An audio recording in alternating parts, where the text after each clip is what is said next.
BJP ने एक नया स्लोगन चलाया, अब की मोदी सरकार। जैसे बीजेपी सरकार की जगह उन्होंने मोदी सरकार को लाए।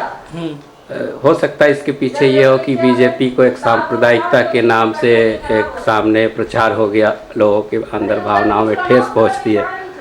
तो आप उस हिसाब से मोदी को वोट देंगे कि बीजेपी को वोट देंगे? जो देश की आवश्यकता थी उसमें बीजेपी ने जो के पीछे एक मोदी नाम खड़ा हुआ और उनकी जो योग्यता 12-13 वर्षों से उनके जो कार्यकलाप थे, उन कार्यकलाप और उनके जो चिंतन मनन, उनके भाषण को सुना, उससे उनमें जो सक्षम नेतृत्व देने की जो बात आई, हाँ, उससे तो मोदी प्रियॉरिटी में आए।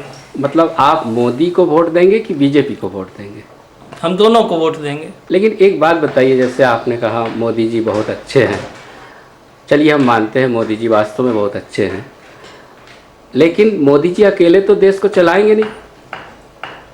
उनकी जो कैबिनेट है जिसमें काफ़ी करप्टेड लोग हैं, अब तो उसमें कांग्रेस के लोग भी मिलके आ गए, कुछ कांग्रेस को पार्टी के लोग भी वहीं आ गए। तो इसी तरह से तो कांग्रेस में भी मनमोहन सिंह जी तो पर्सनली अच्छे थे, लेकिन उनकी जो कैबिनेट के मंत्री लोग थे वो गलत थे, इसलिए वो कुछ कर नहीं पाए। तो आप क्या गारंटी देते हैं कि मोदी भी आएंगे और उनके साथ जो कैबिनेट में जो मंत्री लोग हैं वो करप्टेड हैं? तो इसकी क्या गारंटी है कि मोदी जी उसको अकेले सही चला पाएंगे? कोई भी नेतृत्व जब वो अपनी टीम बनाता है तो देश का काम टीम और देश के लोगों से ही होना है। गुजरात में उन्होंने करके दिखाया कि पूर्व में वही अधिकारी थे, वही कर्मचारी थे।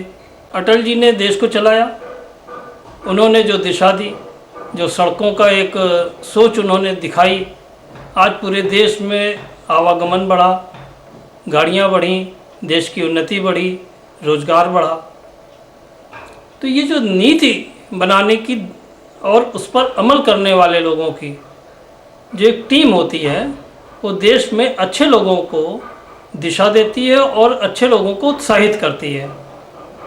कोई आवश्यकता नहीं कि भ्रष्टाचार करने वाले अधिकारी अगर किनारे होंगे तो उनमें भी फिर अच्छा करने के भाव जागृत होता है कि भाई जब अच्छे को पूछा जा रहा है तो कार्यपालिका को, तो मैं 30 साल से करीब समाज सेवा के कार्य में हूँ, मैंने अनुभव किया है कि कार्यपालिका अच्छे लोगों के साथ अच्छा काम करती है, खराब लोगों के साथ खराब काम करती है, उसे काम करना है। तो इसी प्रकार मोदी जब हमारे सक्षम नेतृत्व में आएंगे तो जो उन्होंने गुजरात में करके दिखाया, जो भारतीय जनता पार्टी के अंदर उन्होंने एक सक्षम नेतृत्व की दिशा में काम करके दिखाया, कितने भी कड़े निर्णय लिए, जहाँ पर उनसे मान देना चाहिए था उनको मान देने में उन्होंने झुकाव भी अपना दिखाया।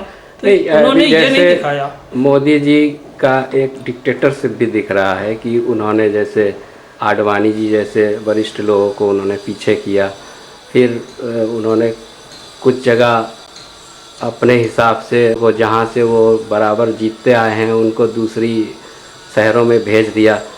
तो आपको ऐसा नहीं लगता कि यहाँ पर जैसे जसवंत सिंह जी आपके जो बीजेपी के नेता थे, उन्होंने कहा अब बीजेपी दो पार्टी हो गई, एक असली बीजेपी एक नकली बीजेपी, तो ऐसा आप इस पे आपका क्या बोलना है? बीजेपी हमेशा असली रही है, बीजेपी कभी नकली और असली में नहीं बटी है।